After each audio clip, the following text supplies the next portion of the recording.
The biggest problem with the OPPO Find X9 Pro is, when you think it's super powerful, a few little quirks pop up and leave you speechless. I've been using it for a month as my main camera-first phone, and honestly, the thing I want to talk about isn't its 200-megapixel camera. It's these three temperamental issues: watermark conflicts, a gallery preview bug, and photos turning blurry after editing. But it's Xpan mode, 4K live photos, and that look-at-me 200-megapixel telephoto lens. They're seriously addictive. So today, let me give you a real no-filter review of this love and hate device. First, the watermark conflict. I'm a tech creator, so I switch between shooting modes a lot. What I really want is for Xpan mode to have its own independent watermark setting. That way, when I switch back to normal mode, I won't end up with weird, mismatched watermark. And if the phone could automatically switch to the 4K live watermark whenever I turn on live mode under Hasselblad Ultra Clear, perfect. Right now, you have to switch things manually, which is kinda annoying. Second, the gallery preview bug.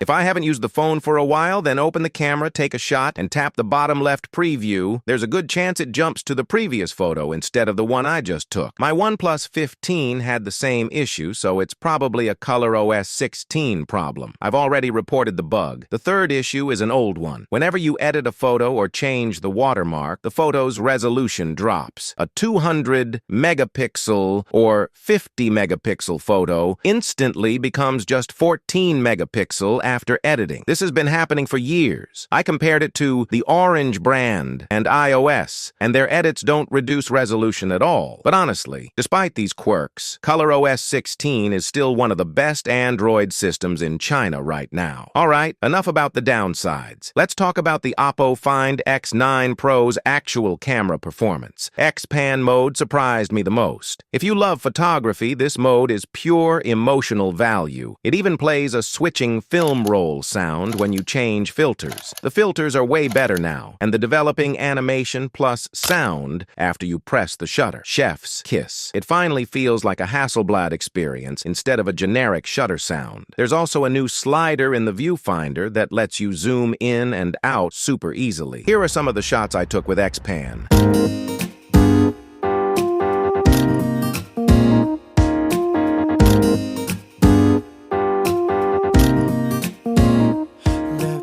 Next is Master Mode, honestly one of OPPO's biggest wins in recent years. Despite the name Master, the final images really do have that signature Hasselblad vibe. The official tutorial even includes preset parameters, and using them makes it nearly impossible to take a bad photo. Third, live photos. To be fair, 4K live looks unexpectedly sharp, but you need to enable it inside Hasselblad Ultra Clear. Otherwise, it's not true 4K live, so don't get tricked. Right now, there are only two ways to share 4K live: screen recording or posting on the Little Red app. Every other platform compresses it or doesn't support it properly. Here are a few clips I shot. Take a look.